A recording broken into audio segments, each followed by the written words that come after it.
Hey guys, it's Janae Mooney, the Upstreet Director here at Canyons Church, coming at you from our Upstreet stage. I just wanted to connect with you parents and let you know what we're doing to help keep you and your kids connected during our time away from church here. So you should have received an email from me last week with our video message and a question that you can use to talk about what it is we're talking about every single Sunday. I'm going to be sending those to you each and every week with questions, just to connect you guys with the bottom line. And then also there's some resources there for you if you need them on how to talk to your kids about what's going on in the world today. If you need anything, you can reach out to me. My email is janae@canyonschurch.net, or check us out on Upstreet LCV on Facebook, our Canyons Church website, or our Canyons Church Facebook page. We hope to see you really, really soon. We miss you and love you guys. Hi, welcome to Canyons Church. I'm Heidi Claire. I am the Family Ministry Director here at Canyons, and we are so happy to have you with us online today. If this is your first time with us, we just want you to know our missions at Canyons Church is to lead people into a growing relationship with Jesus Christ. And one way we get to do that right now is with our 4LCV, Fifth Sunday Food Drive. And part of that is we partner with St. Vincent de Paul Social Services, and we have a huge opportunity to provide food for those who are in need in our community right now. And you will be able to go on to our Facebook page and see a list of things specifically that they need right now. And what I'm going to ask of you is for you not to go to your grocery store and buy more things, but to look in your own pantry. Me and my kids did this today, and we were able to pull out some spaghetti noodles, some sauce, some frozen meat. We also found a box of cereal and some cans of soup. I know for me, we have a little bit of extra right now that we can share with someone who doesn't have much at all. So if you could go ahead and look in your pantry, not go to the grocery store, but find out what you have that you could provide for those in need right now would be great. Feel free to come in. If you need a bag, pick one up and fill it up and bring it back. Or drop your food off in another bag on Sunday. And we will also have different times during the week where you can come in and drop those things off. We are so happy to be for LCV right now. As we see just the need in our community and those around us. One way we want to encourage you to do this is with your neighborhood. If you can be the hands and feet of Jesus where it matters most, check in on your elderly neighbors, see if you can pull their trash can to the curb for them, go grocery shopping for them. If you know of a family that they're still working but their kids are home, offer to watch their kids for a little bit, or even to pack a lunch for those kids when their parents aren't home. We have a huge opportunity to continue to be exactly who Jesus calls us to be, and we get to love people well. And so as you go throughout this, we want to encourage you to do that, and can encourage you to love people well. If there's a way we can come alongside of you in that, let us know. We'd love to help you and partner with you in that. So thank you so much for being with us. We are going to jump right into week 4 of Bystander with our lead pastor, Andrew Powell. Thanks so much for joining us today. We look forward to seeing you next week.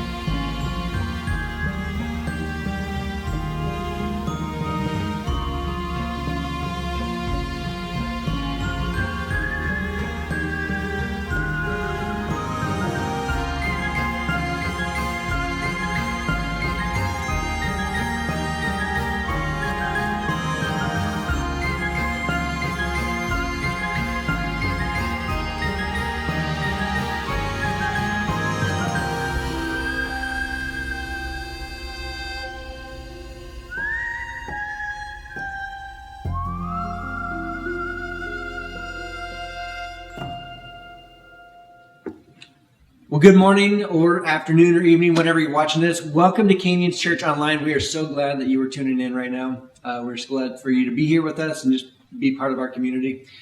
A long time ago, when I was growing up, my grandparents would often go on missions trips. They went about every other year or so. They went all over the world. They would go to Hong Kong, they would go to Colombia and India, and basically you name it, they probably went there. Each individual time that they went, they would build a church, or they would work at a school, or they would do all kinds of work projects, and it was incredible. Super honoring to be able to watch that and have that example in my life. But each time that they went, I would be really excited, first of all, where they went. I thought that was really cool. Like, oh, you're going to Haiti this time. That's amazing. But there's a secondary part that I was excited. And that was when they got back. I wasn't excited about the slideshow because Grandma got a little carried away with the flower shots in the slideshows. But I was really excited because I knew that they were going to bring me a gift back from wherever they went. They would bring me something back. And so I was usually excited. I usually try to play it pretty cool. Oh, hey, how was your trip? Good to see you. And then just kind of wait quietly, like hands open, like, I know it's coming. What do you have for me? What do I get from you? How do I get what you have for me? Unfortunately, this is the same mentality that a lot of us have within our faith journey. We immediately start to ask the question, what do I get out of this? And how do I get it? What is it exactly that when I take a step of faith, when I walk forward and move forward in my faith, what do I get out of this? What does this do for me? And I think that's a difficult part, and I think it's an unfortunate part of our relationship that I have, because the reality is that it is impossible. It's impossible to have an authentic relationship with someone from whom you're always trying to get something. It's impossible to have an authentic relationship. When you are actually trying to get something out of it, you project a little bit differently. You treat the other person a little bit differently. You try to make sure that they see you in a good light. You try to make sure that your behavior, the words that you speak, are going to line up in order that you get what you want. And if that's the relationship, if that's the whole of the relationship, then it's not authentic. Then it's not a complete relationship. It's not real. And in our relationship that we have with Jesus, we want it to be authentic. We want it to be real. So I think that this tension that we have actually gets in the way. Now, John says that God has actually given us everything that we need. And he gave it to us in a gift. He gave it to us in a gift that is himself. When he gave himself for us, he gave us more than anything, than any need we could ever have. When we experience that, that goes from our head and we finally process it through and it gets to our heart.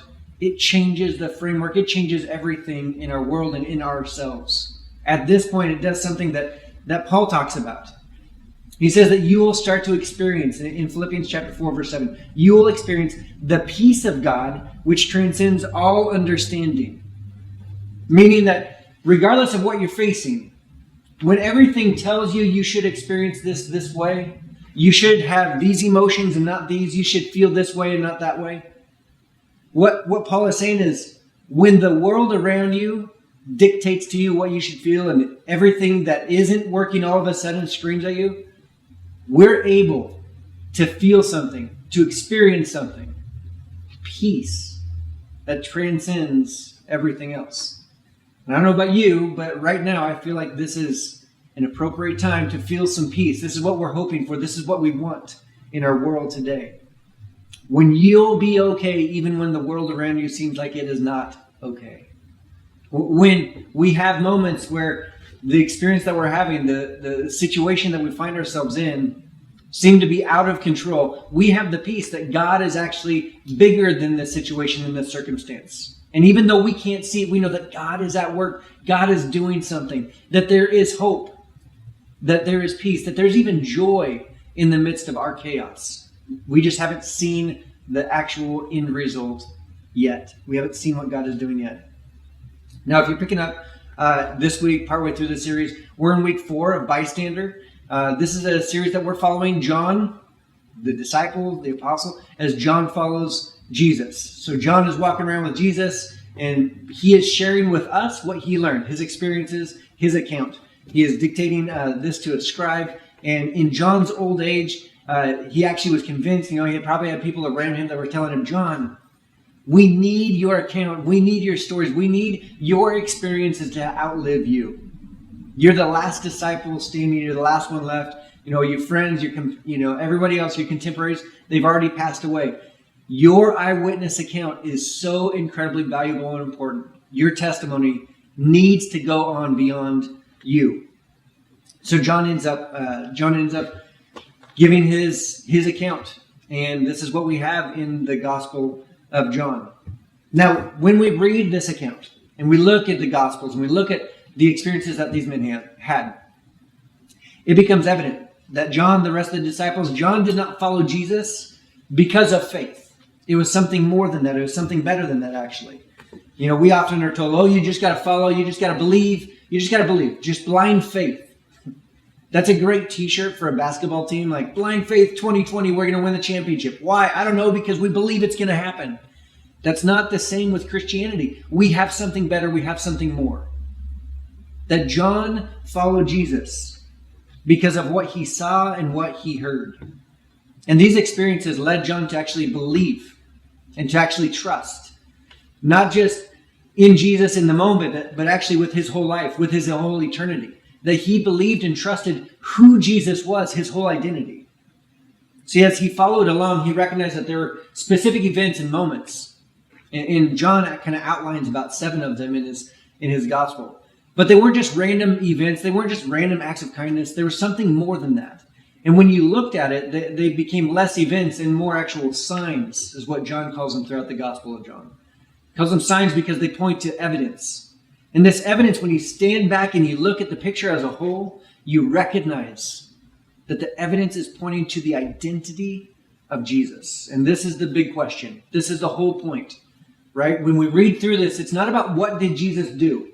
This is where we often go. This is where we often land, is what did Jesus do? What were his acts? What were the miracles that he did? It's not about what did Jesus do. It's about who Jesus is. And this is the tension that we wrestle with.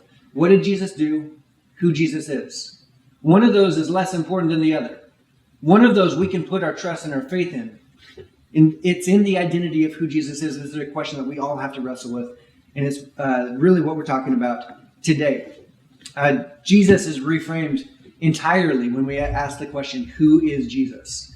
John actually points to a purpose statement at the end of his gospel, chapter 20, verse 31.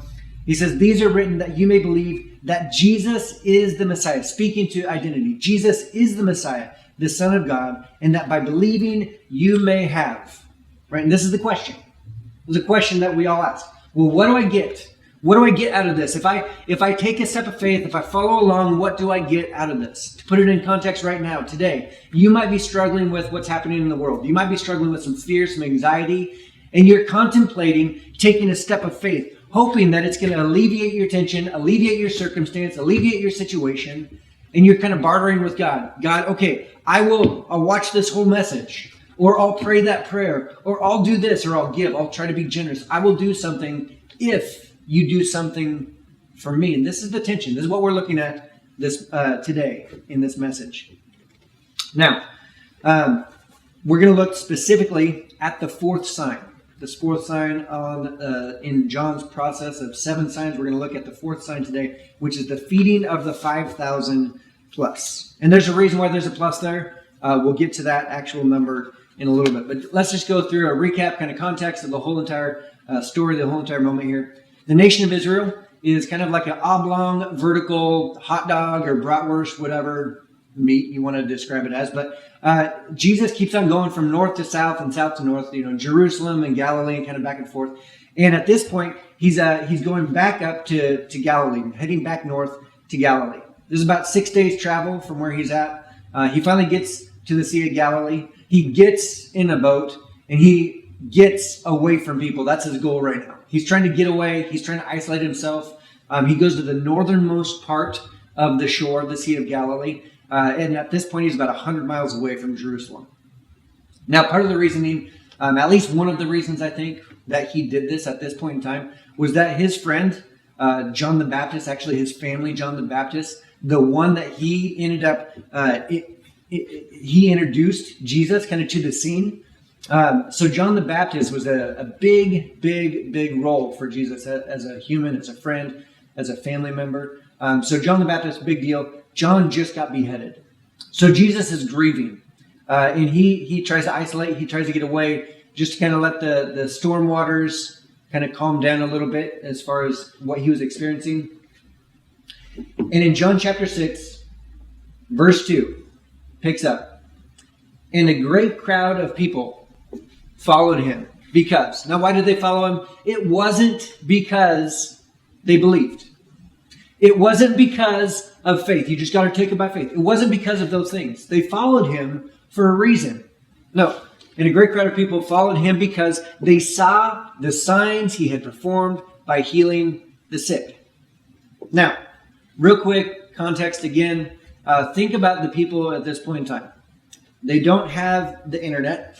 They don't have TVs. They don't have, music as far as the radio goes, anything like that. They don't have YouTube. They don't have video. They don't have anything. They don't even have pictures to look at and scroll through on their phones because they don't have phones, right? They don't have a whole lot as far as what we're doing. And maybe you're in quarantine right now. Maybe you're isolating yourself. And you're like, that's all I have right now is what I can find online, what I can find digitally.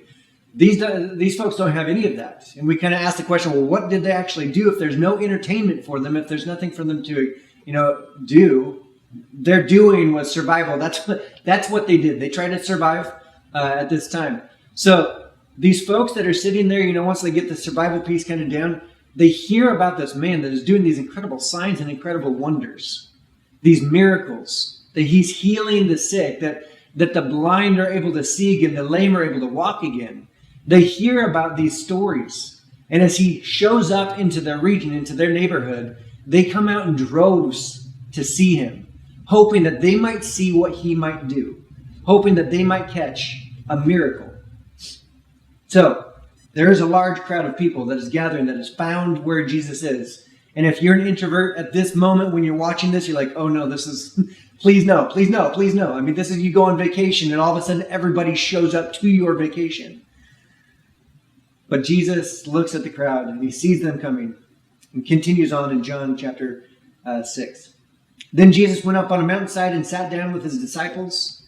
The Jewish Passover festival was near. Now this seems like it might be just kind of a random bit of information, but we're going to find out later on that this actually gives the context to some of the conversations, some of the response that the Jewish people had at this point throughout this story. So just to be clear on what the Jewish Passover is again, the Jewish Passover was an annual festival that they celebrated God saving and rescuing Israel from slavery out of Egypt. So they did this every single year. They remembered what God did for them on their behalf. And so this was also an annual reminder because Israel at this time is under Roman oppression, right? They actually have Romans taking over their country. So they're reminded there was a Moses, there was a Joshua that led the nation of Israel into freedom. And we need another Moses. We need another Joshua to lead us to the promised land. We're already in the promised land. We need just another leader to kick the Romans out of our country. So each year, it's kind of a reminder of what God did before and their hope of what God would do again. In verse 5, when Jesus looked up and saw a great crowd coming toward him. Now again, this is a large crowd.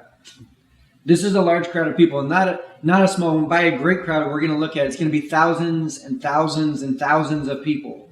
This is going to be some of your worst nightmares, like I said, if you're an introvert. But if you're not, you're like, all right. If you're yellow on the personality, you're like, all right, more friends, more people. This is going to be great. They start moving toward him. Coming toward him, he said to Philip, where shall we buy bread for these people to eat? Which I kind of think that Jesus at this moment wasn't so much like, it wasn't real panic. It wasn't real anxiety. He wasn't really fearful of trying to feed all these people. Just a little bit of insight. Philip was actually from this region, so he would have known where the bakeries were and if they were able to produce enough. But I think this was more, from Jesus like, oh no, Philip, what are we going to do? How are we going to feed all these people? So Philip, I think he has a mathematical mind by his response that we'll look at. But John records that he asked this only to test him, for he had already in his mind what he was going to do. So Philip, this is his response. Philip answered him, it would take more than half a year's wages to buy enough bread for each one to have a bite. So Philip, this is why I think he has a mathematical mind. He's evaluating like how many people are out there. Okay, we're going to estimate. Okay, there's thousands. Okay, and all those people, let's see, one bite is going to be about this much, and it's going to be half a year's wage. Each person gets a bite. Answer, Jesus, there's nowhere. We can't go anywhere to buy this much food. We can't. There's nothing capable of that at this point. Another of his disciples, though, another of his disciples, Andrew, Simon Peter's brother, spoke up. Now, just a little side note. Who do you think is my favorite biblical figure? All right, this should be pretty obvious. Jesus, right? The answer is always Jesus. But Andrew comes up forward and he says this. Here is a boy with 5 small barley loaves and 2 small fish. But how far will they go among so many? How far will they go? I think, here's the reality. Andrew stole a kid's lunch. I mean, he probably promised him something. He's like, hey, kid, come here. How would you like to sit in the front row? I mean, this is only for the VIPs. But today and today only, I'll give you a deal. Like, I will let you sit right up front. All you got to do is give me your lunch. Will you do that for me? And I'm pretty sure that Andrew then in turn went to Jesus, was like, hey, I found this lunch. We got this lunch, but pretty sure it's not enough for everybody. I mean, it's just one lunch from a small boy. I'll probably just take it. I mean, he's waiting for Jesus probably to say, like, yeah, good try, but that's not enough. Andrew, why don't you just go eat it? Yes, that's what I was hoping for. That's not what happens, though. Jesus said, have the people sit down. Have the people sit down. This is not buffet style.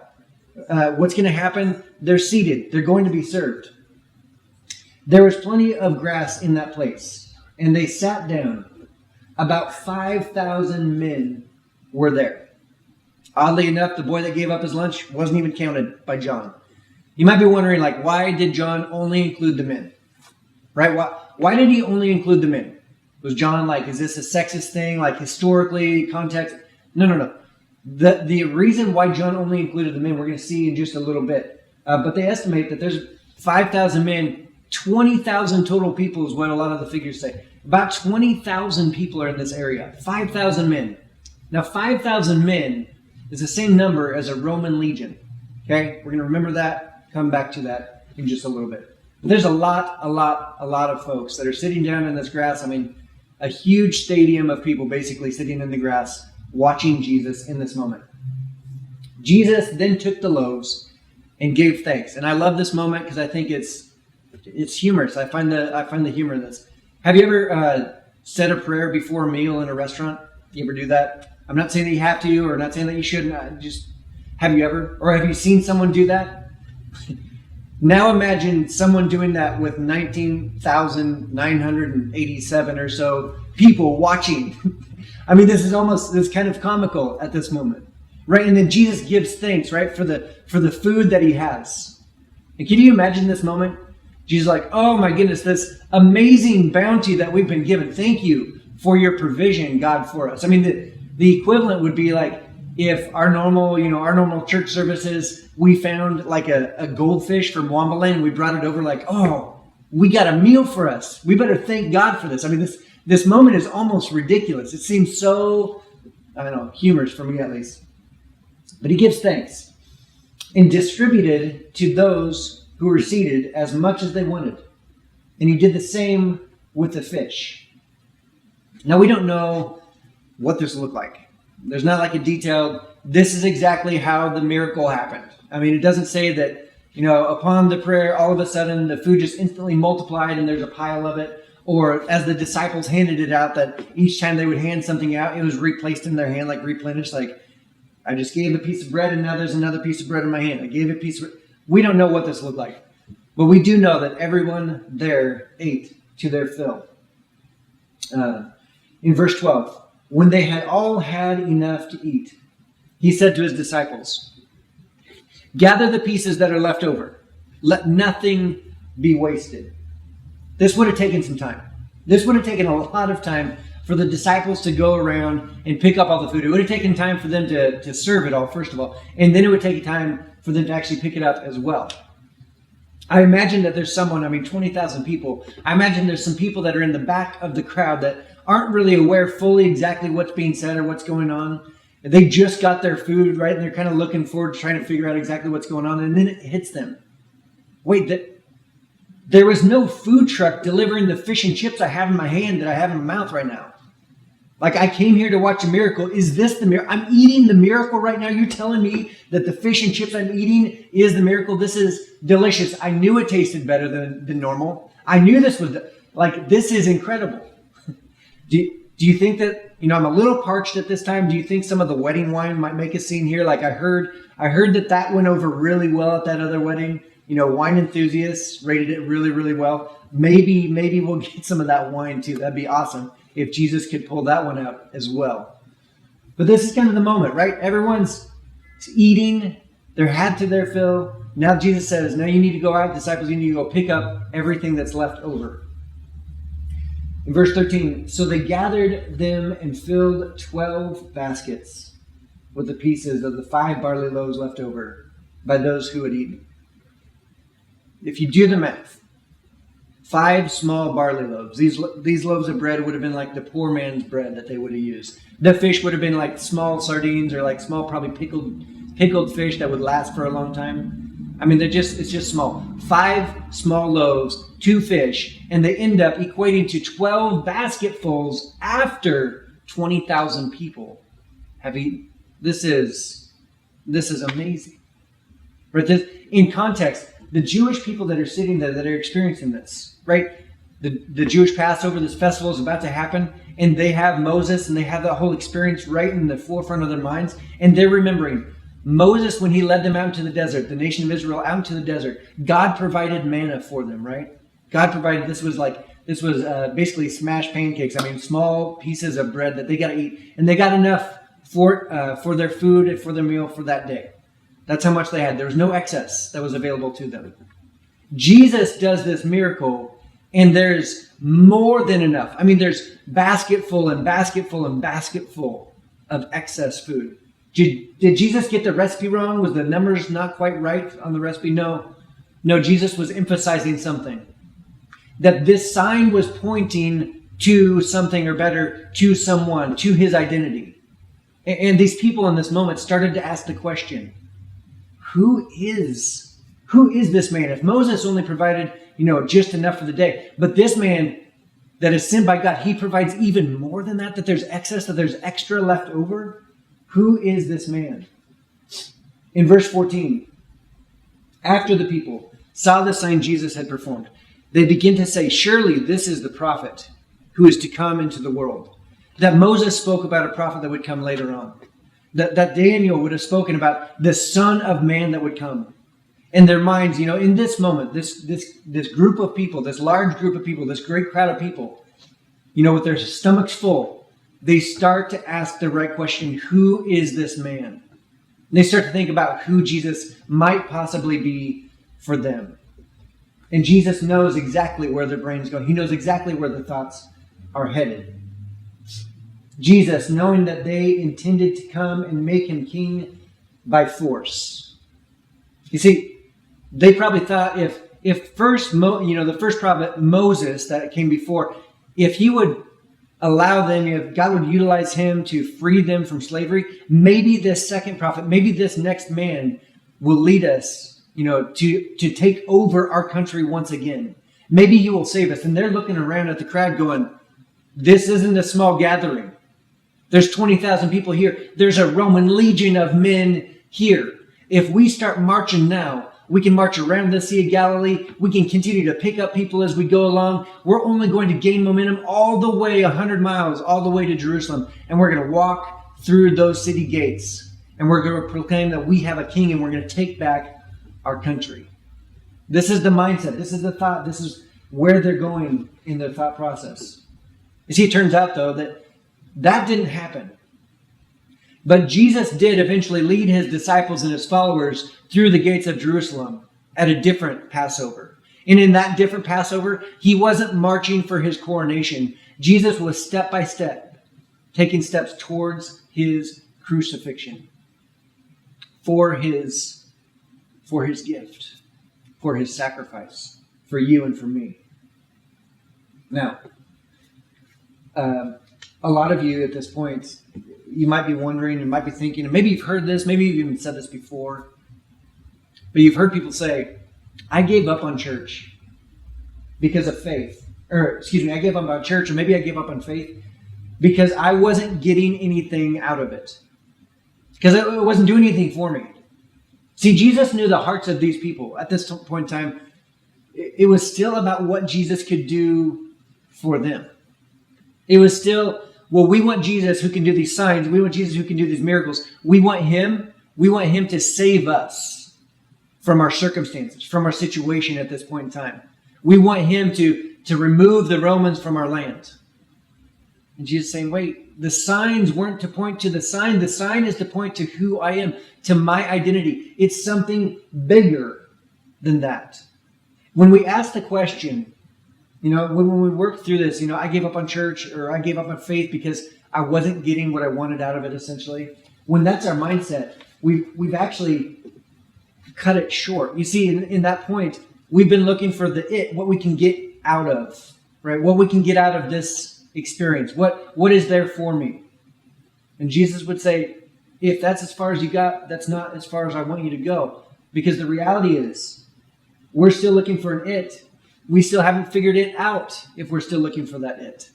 There's something more. And Jesus points to this later on. Now, there's this moment where Jesus actually, he separates himself from the crowd. He dismisses the crowd, sends the disciples back across the lake, and he goes by himself up to the mountain. This is in verse 15. Jesus, knowing that they intended to come and make him king by force, withdrew again to a mountain by himself. The whole point, the whole reason why he came across the lake to start with was to isolate, was to spend some time between he and God where he could replenish and reflect and kind of process through what he was going through at this moment.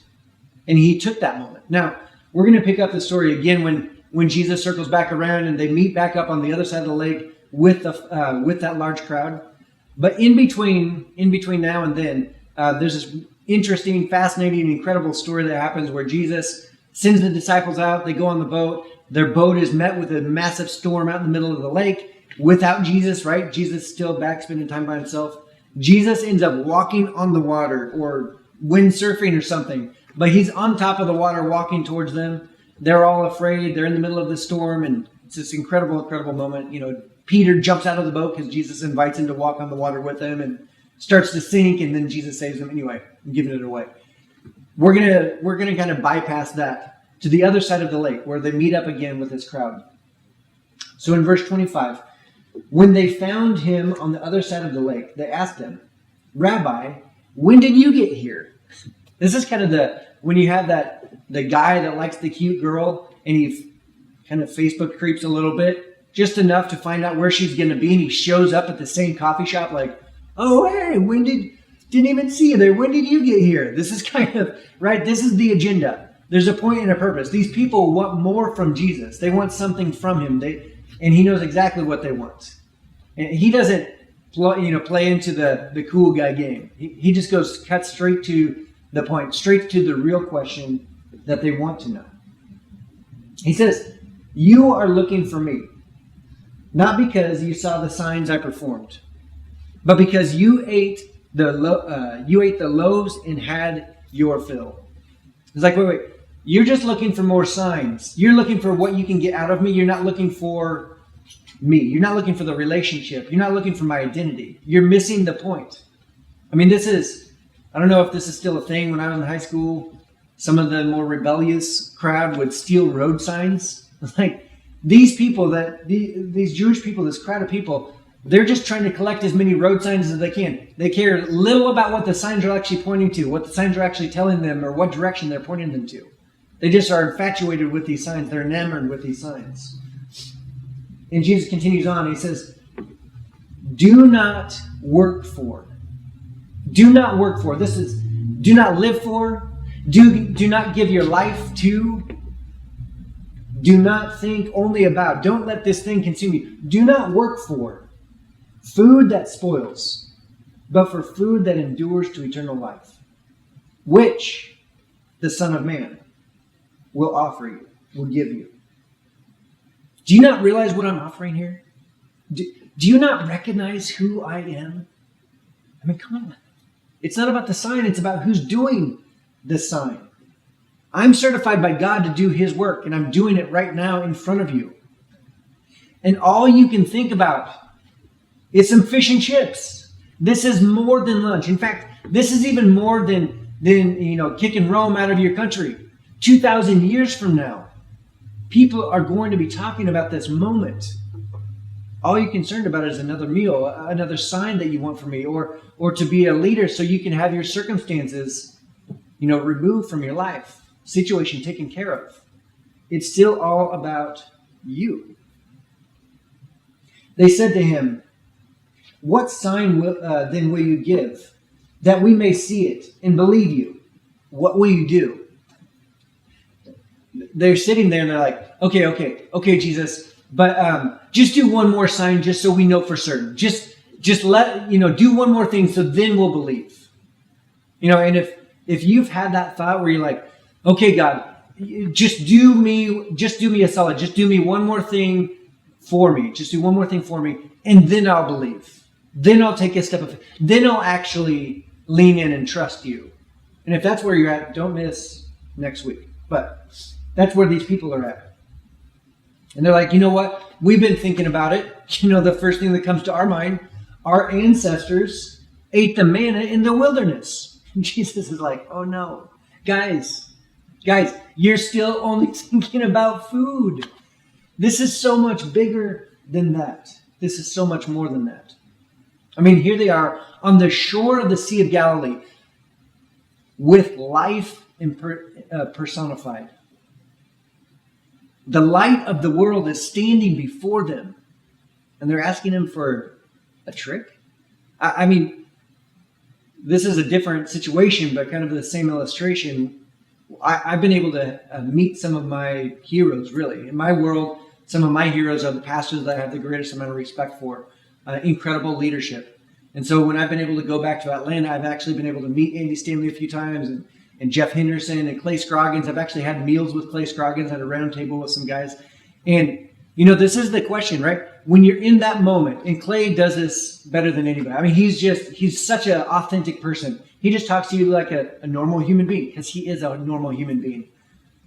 But in those moments, he always says this. I've had several meals with him, and he says this almost every single time. What can I do for you? Hey, is there anything that I can do? Is there anything that I can do for you? And then he'll even ask him if he's going back for seconds on the meal or get some more cookies or whatever. Hey, can I get anything for anybody else at the table? And of course I pipe up. I'm like, well, I would like some of the VIP cookies that you only have access to. And then you can bring me back 10 signed copies of your books. That's not what I do. Why? Because it is such a privilege just to be able to meet him and spend some time with him. If I'm going to be able to ask him anything, it's questions. I want to know about the type of person that he is and how he got there and his leadership style. That's what I want to know. I think value in the person that you're with is recognizing who they actually are. It's not asking for VIP cookies. It's not asking for seconds on the meal. Oh yeah, could you go get me some food? No, that's not what this is about. But this is exactly what we often do, and this is exactly what this large crowd of people is doing with Jesus at this moment. Now, there's kind of an awkward conversation that Jesus has, because in this moment, he actually knows he's not going to embolden the crowd to go and, crown him king. Actually, at the end of this conversation, the crowd's going to be dispersed, and they're probably going to be fewer and fewer people following him, because of what he talks about is so, parts of it, it's uncomfortable, parts of it are awkward. But he challenges them. He talks to them about his death and the resurrection, what that looks like, and he kind of frames it in a weird way. And on the front side before it happened, I mean, it's kind of weird. It's kind of awkward, and it's kind of uncomfortable for those folks. It's understandable that they would walk away. On our side of history, we already know what happened. We already know exactly what he was talking about, and it makes perfect sense. So here's the question that I have for you. Are we just in this for the food? Are we just in this for the food? This is where we're at. Are you just here to consume something? You just want the trick. You just want the show. You just want the magician to show up and show us one more trick. Can you give us an encore, please? Because I promise you there's something more that God wants to give you, that God wants to extend to you. But you're too focused on what you can get rather than what he's actually offering. This is no small thing to which we have been invited to. This is no small thing. The group of men that continued to follow him, that watched their friend and their teacher become their savior after he was crucified and then resurrected. They watched this firsthand. And in the face of incredible opposition by the temple, the Jewish leaders of the day, by the Romans themselves, these men, this small group of men, this ragtag group that followed Jesus around, ended up changing the world. They shaped Western civilization as we know it today, and they changed the world. And I believe that we can do it again. I believe that what you do today, how well you love other people today in this moment, will lead to change in our communities. If just the Christians did this, if we just took this on, that Jesus, ultimately, his one command that he finally gives us, to love others as he's loved us, to look at the example that he gave us, and then to do that to those around us, to love others well. If we would do that, if we would take it seriously, if we would forgive because we're forgiven, if we would love because we were first loved, if we would be the parents that we know we need to be, if we would be the neighbor that we know we need to be, if we would just try to be more like Jesus, our world would be different. It would be better. It would be better. John, with his account and everything that he does, points in the direction of this one singular question. Jesus, as he gives the signs, these moments in time, it points to a singular question. That when Jesus did the sign, it was pointing to this question. Who do you believe I am? It's that simple. Who do you believe I am? And that's what Jesus asks us today. Who do you believe I am? Am I just a historical figure? Was I a magician? Was I a rabbi? Who do you think that I am? Who do you believe that I am? This is the biggest question that maybe you could ever ask and you could ever wrestle with. Is he God in disguise? Was he God in a bod? Is that who he is? These men followed Jesus and they changed the world because of what they believed, because of what they saw and what they heard, led them to believe what they believed. Now, back to our original statement from today. It's impossible. It is impossible to have an authentic relationship with someone from whom you are always trying to get something. In your relationship with Jesus, as you follow him, are you trying to get something from him? Or are you presenting your authentic, true self and engaging with him in this relationship and just simply following him? Because that's what he asks. Follow him. Just, follow along as he leads by example. Just follow along. And I promise you, the world will change. So we need to stop negotiating with God. I will believe, I will do this if you do that. Stop doing that. And one simple way to do this is how we pray, how we engage, and how we communicate with God. I try to do this on a regular basis. That the way that Paul described it was that we are to be a living sacrifice. That we would ask God, God, would you use me? Would you use me? Would you use my mind, the thoughts that are in my mind, would you allow those thoughts to be your thoughts? Would you allow my eyes to see what you see in other people, in these circumstances, in this situation? What do you see? What are the opportunities that I'm missing? Would you let my hands do your work today? Would you let my feet carry me exactly to where I need to be? And wherever I go, that I would be honoring to you. God, would you break my heart for what breaks yours? Maybe you could say a prayer along the lines that Jesus did. Not my will, but God, your will be done. My will is a grocery shopping list. It's just all these things that I need to get. God's will for you is a string of stories where he actually allows you to impact other people, to draw them closer to him, to exemplify to them who he is. That we can best show God our love for him by how well we love those around us. And I think this is exactly what we're asked and what we're called to do right now in this season. John chapter 20, verse 31, we started off with this same verse. These are written that you may believe that Jesus is the Messiah, the Son of God, and that by believing you may have what? You may have lunch in his name? No. It is so much bigger and better than that. That you may have life in his name. That's what he wants for you. That's what he wants for me and for us in this moment. That we would all not be consumers of, but we would take part in the stories that he's allowing us and inviting us to. That we would actually step into the mindset of being for LCB in our own community here. That we would take on the challenge of how to love other people well in this moment. That we would check in on neighbors. That we would actually check in on social media, how we can help other people out. And we'd be proactive. Not just by words, but by words also. And also by action. So that's my challenge for you. My hope is that if you are dealing with something, if you have a need, if you need some prayer, if you just need someone to talk to, please reach out to us. That's what we're here for. Let me pray, and we will close out today. Dear Lord, I thank you. I thank you for the gifts that you give us. I pray that we would see them truly for what they are. That you allow us to be part of other people's lives, that we might impact them, that we might love them well, that we might be the example of who you are to those around us.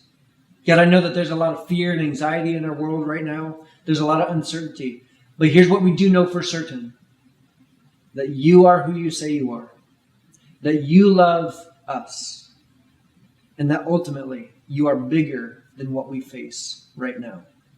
So God, I pray that we would learn how to lean into you, that we would learn how to trust you, that we can place our weight on you, and that we would look through this account, this eyewitness testimony that John provides, as we find out more about who you are, that Jesus represented God to the world. And when we want to know what God is like, we simply look to what Jesus did and what Jesus said and these actions that John dictated to the scribe that we have the account of today. God, we thank you for everything that you've done for us. In spite of this situation, we have reason to be thankful today. In your name I pray. Amen. Well, thank you for joining us, and we will continue to connect with you on social media. And like I said, I hope all of you are well. If you need anything, please let us know. We would love to help you out. Have a great day.